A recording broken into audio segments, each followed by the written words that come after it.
محمد اکرم صاحب نے ایک سوال پوچھا کہ اگر امریکہ اور یورپ کے کسی علاقے کے مسلمان اپنے علاقے کو چھوڑ کر کسی دوسرے علاقے میں منتقل ہو جائیں اور پہلے علاقے میں جو مسجد ہو اس کے ویران ہو جانے یا اس پر غیر مسلموں کا تسلط اور قبضہ ہو جانے کا خطرہ ہو، تو کیا اس صورت میں اس مسجد کو بیچنا جائز ہے؟ اس لیے کہ عام طور پر مسلمان مسجد کے لیے کوئی مکان خرید کر اس کو مسجد بنا لیتے ہیں، اور پھر حالات کے پیش نظر اکثر مسلمان جب اس علاقے کو چھوڑ کر دوسرے علاقے میں منتقل ہو جاتے ہیں اور مسجد کو یوں ہی اور بیکار چھوڑ دیتے ہیں، تو دوسرے غیر مسلم اس مسجد پر قبضہ کر کے اس کو اپنے تصرف میں لے آتے ہیں، جبکہ یہ ممکن ہے کہ اس مسجد کو بیچ کر دوسرے علاقے میں جہاں مسلمان آباد ہوں اسی رقم سے کوئی مکان خرید کر مسجد بنائی جائے۔ کیا اس طرح مسجد کو دوسری مسجد میں تبدیل کرنا شرعاً جائز ہے یا نہیں؟ محترم، مغربی ممالک میں جن جگہوں پر مسلمان نماز ادا کرتے ہیں وہ دو قسم کی ہوتی ہیں۔ نمبر ایک، بعض جگہیں تو ایسی ہوتی ہیں جن کو مسلمان نماز پڑھنے اور دینی اجتماعات کے لیے مخصوص کر دیتے ہیں، لیکن ان جگہوں کو شرعی طور پر دوسری مساجد کی طرح وقف کر کے شرعی مسجد نہیں بناتے ہیں۔ یہی وجہ ہے کہ ان جگہوں کا نام بھی مسجد کی بجائے دوسرے نام مثلاً اسلامی مرکز یا دارالصلاۃ یا دارالجماعت رکھ دیتے ہیں۔ اس قسم کے مکانات کا معاملہ تو بہت آسان ہے، اس لیے کہ ان مکانات کو اگرچہ نماز کے لیے استعمال کیا جاتا ہے، لیکن جب ان کے مالکوں نے ان کو مسجد نہیں بنایا اور نہ ان کو وقف کیا ہے تو وہ شرعاً مسجد ہی نہیں، لہٰذا ان مکانات کے مالک مسلمانوں کے مصالح کے پیش نظر ان کو بیچنا چاہیں تو شرعاً بالکل اجازت ہے۔ اس پر تمام فقہاء کرام کا اتفاق ہے۔ نمبر دو، دوسرے بعض مقامات ایسے ہوتے ہیں جن کو مسلمان عام مساجد کی طرح وقف کر کے شرعی مسجد بنا لیتے ہیں۔ جمہور فقہاء کے نزدیک اس قسم کی جگہوں کا حکم یہ ہے کہ وہ مکان اب قیامت تک کے لیے مسجد بن گیا، اس کو کسی صورت میں بھی بیچنا جائز نہیں، اور نہ وہ مکان اب وقف کرنے والے کی ملکیت میں داخل ہو سکتا ہے۔ امام مالک، امام شافعی، امام ابو حنیفہ اور امام ابو یوسف رحمہم اللہ کا یہی مسلک ہے۔ چنانچہ مسلک شافعی کے امام خطیب شربینی رحمۃ اللہ علیہ فرماتے ہیں، اگر مسجد منہدم ہو جائے تو اس کو دوبارہ درست کرنا ممکن نہ ہو، یا اس بستی کے اجڑ جانے سے وہ مسجد بھی ویران ہو جائے، تب بھی وہ مسجد مالک کی ملکیت میں نہیں آئے گی اور نہ اس کو بیچنا جائز ہوگا، جیسا کہ غلام کو آزاد کر دینے کے بعد اس کی بیع حرام ہو جاتی ہے۔ پھر اگر اس مسجد پر غیر مسلموں کے قبضے کا خوف نہ ہو تو اس کو منہدم نہ کیا جائے، بلکہ اس کو اپنی حالت پر برقرار رکھا جائے، اس لیے کہ اس بات کا امکان موجود ہے کہ مسلمان دوبارہ یہاں آ کر آباد ہو جائیں اور اس مسجد کو دوبارہ زندہ کر دیں۔ البتہ اگر غیر مسلموں کے تسلط اور قبضے کا خوف ہو تو اس صورت میں حاکم وقت مناسب سمجھے تو اس مسجد کو ختم کر دے اور اس کے بدلے میں دوسری جگہ مسجد بنوا دے، اور یہ دوسری مسجد پہلی مسجد کے قریب ہونا زیادہ بہتر ہے۔ اور اگر حاکم وقت اس مسجد کو توڑنا اور مسمار کرنا مناسب نہ سمجھے تو پھر اس کی حفاظت کرے۔ اور فقہاء مالکیہ میں سے علامہ موافق رحمۃ اللہ تعالی علیہ تحریر فرماتے ہیں کہ ابن عرفہ وغیرہ سے نقل کرتے ہیں کہ وقف مکان کی بیع مطلقاً جائز نہیں اگرچہ ویران ہو جائے، اور رسالے میں یہ عبارت بھی درج ہے کہ وقف کی بیع جائز نہیں ہے اگرچہ ویران ہو جائے۔ ابن عبد الغفور سے یہ عبارت منقول ہے کہ ویران مساجد کی جگہوں کو بیچنا وقف ہونے کی بنا پر جائز نہیں، البتہ ان کا ملبہ بیچنا جائز ہے۔ فقہ حنفی کی مشہور و معروف کتاب ہدایہ شریف میں ہے، اگر کسی شخص نے اپنی زمین مسجد کے لیے وقف کر دی تو اب وہ شخص نہ تو اس وقف سے رجوع کر سکتا ہے، نہ اس کو بیچ سکتا ہے، اور نہ اس میں وراثت جاری ہوگی، اس لیے کہ وہ جگہ بندے کی ملکیت سے نکل کر خالص اللہ کے لیے ہوگی۔ وجہ اس کی یہ ہے کہ ہر چیز حقیقتاً اللہ کی ملکیت ہے اور اللہ تعالیٰ نے بندے کو تصرف کا حق عطا فرمایا ہے۔ جب بندہ نے اپنا حق کے تصرف ساقط کر دیا تو وہ چیز ملکیت اصلی یعنی اللہ کی ملکیت میں داخل ہو جائے گی، لہٰذا اب بندے کا اس میں تصرف کرنے کا حق ختم ہو جائے گا،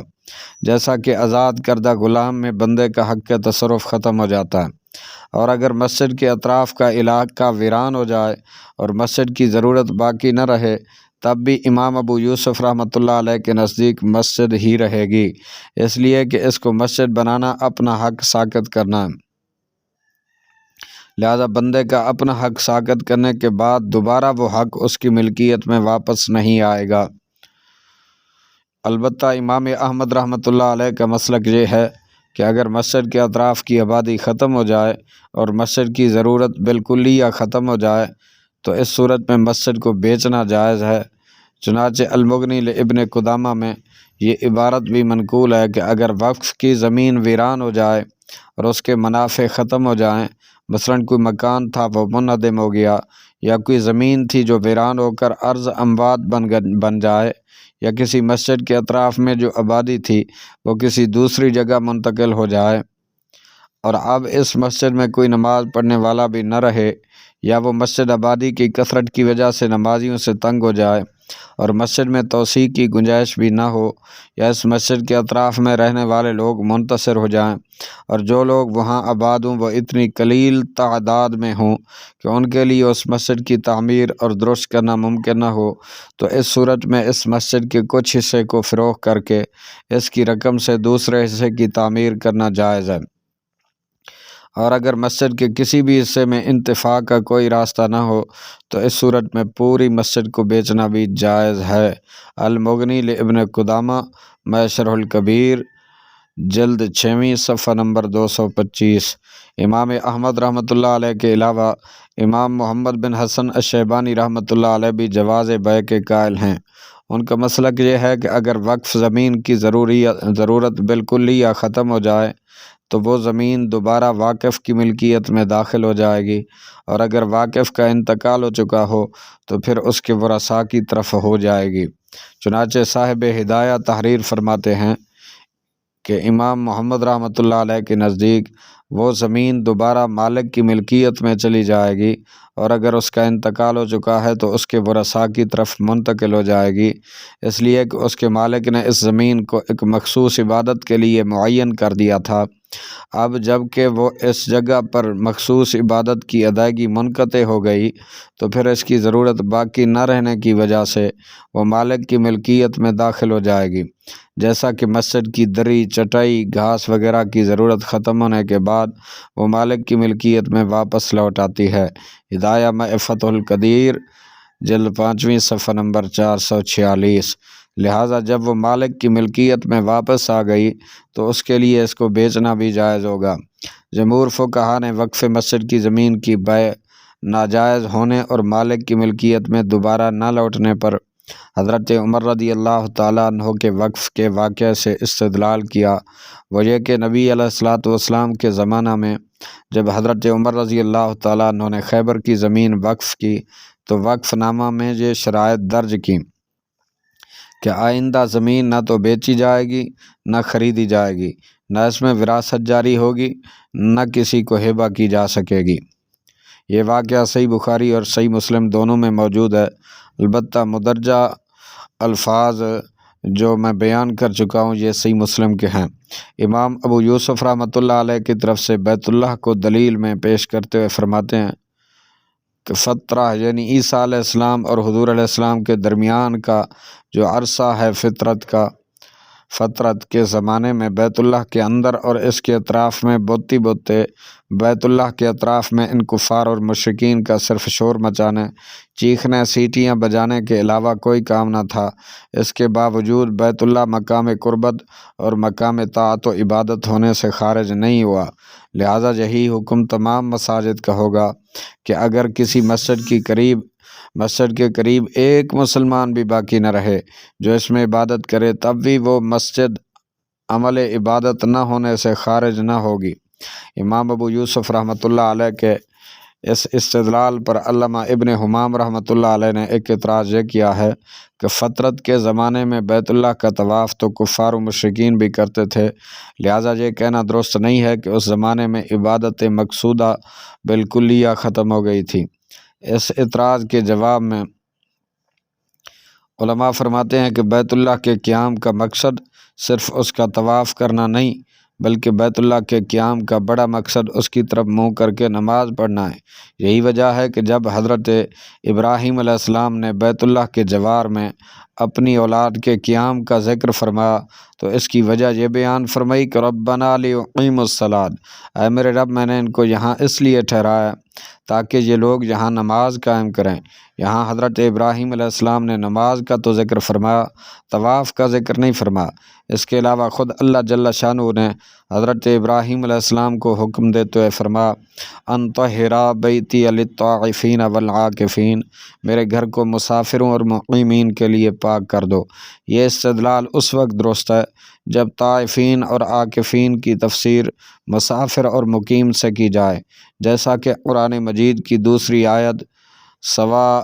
سواء للعاکف فیہ والباد میں لفظ عاکف مقیم کے معنی میں ہی استعمال ہوا ہے۔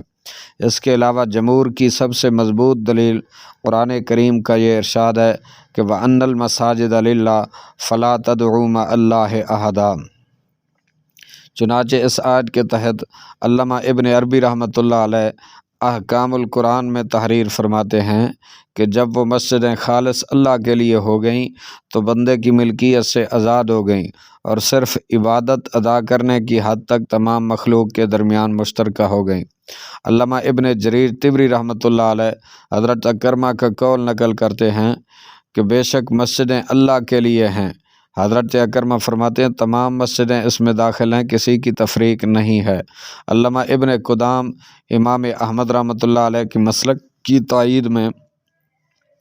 حضرت عمر رضی اللہ تعالیٰ عنہ کا وہ مکتوب پیش کرتے ہیں جو انہوں نے حضرت سعد رضی اللہ تعالیٰ عنہ کو لکھا تھا۔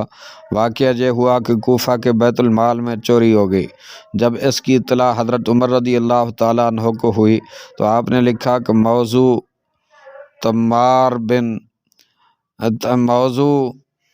تمارین کی مسجد منتقل کر کے بیت المال کے قریب اس طرح بناؤ کہ بیت المال مسجد کے قبلہ کی سمت میں ہو جائے، اس لیے کہ مسجد میں ہر وقت کوئی نہ کوئی نمازی موجود ہی ہوتا ہے، اس طرح بیت المال کی حفاظت ہو جائے گی۔ اس استدلال کا جواب دیتے ہوئے علامہ ابن حمام رحمۃ اللہ علیہ فرماتے ہیں کہ ممکن ہے کہ حضرت عمر رضی اللہ تعالیٰ عنہ کا مقصد مسجد کو منتقل کرنا نہ ہو، بلکہ بیت المال کو منتقل کر کے مسجد کے سامنے بنانے کا حکم دیا گیا ہو۔ بہرحال یہ تفصیل سے بات واضح ہو گئی کہ اس سلسلے میں جمہور کا مسلک راجح ہے، لہذا کسی مسجد کے شرعی مسجد بن جانے کے بعد اس کو بیچنا جائز نہیں ہے۔ اگر مسجد کو بیچنے کی اجازت دے دی جائے تو پھر لوگ مسجدوں کو بھی گرجا گھر کی طرح جب چاہیں گے بیچ دیں گے اور مسجدیں ایک تجارتی سامان کی حیثیت اختیار کر لیں گی۔ لیکن فقہا کے نزدیک چونکہ یہ مسئلہ مجتہد فی ہے اور دونوں طرف قرآن و سنت کے دلائل موجود ہیں، لہٰذا اگر کسی غیر مسلم ملک میں مسجد کے اطراف سے تمام مسلمان ہجرت کر کے جا چکے ہوں اور اس مسجد پر کفار کے قبضہ اور تسلط کے بعد اس کے ساتھ بے حرمتی کا معاملہ کرنے کا اندیشہ ہو اور مسلمانوں کے دوبارہ وہاں آ کر آباد ہونے کا کوئی امکان نہ ہو، تو اس ضرورت شدیدہ کے وقت امام احمد اور امام محمد بن حسن رحمہم اللہ کے مسلک کو اختیار کرتے ہوئے اس مسجد کو بیچنے اور اس کی قیمت سے کسی دوسری جگہ مسجد بنانے کی گنجائش معلوم ہوتی ہے۔ البتہ اس کو مسجد کے سوا کسی اور مصرف میں خرچ کرنا جائز نہیں، جبکہ اور مسئلے کے سلسلے میں علامہ ابن قدامہ کے اس جملے سے معلوم ہوتا ہے کہ اس کے بدلے کسی دوسری جگہ کوئی مسجد بنا دی جائے۔ بہرحال امام احمد رحمۃ اللہ علیہ کے مسلک پر عمل کرتے ہوئے جہاں مسجد کی بیع کی اجازت دے رہے ہیں، وہ اس وقت ہے جب تمام مسلمان اس مسجد کے پاس سے دوسری جگہ منتقل ہو جائیں اور دوبارہ ان کے واپس آنے کا کوئی امکان نہ ہو۔ لیکن اگر تمام مسلمان تو وہاں سے منتقل نہ ہوئے بلکہ مسلمانوں کی اکثریت وہاں سے دوسری جگہ منتقل ہو گئی، لیکن بعض مسلمان اب بھی وہاں رہائش پذیر ہوں، تو اس صورت میں اس مسجد کی بیع کسی حال میں بھی جائز نہیں، حتیٰ کہ فقہائے حنابلہ بھی عدم جواز کے قائل ہیں۔ چنانچہ علامہ قدامہ رحمۃ اللہ علیہ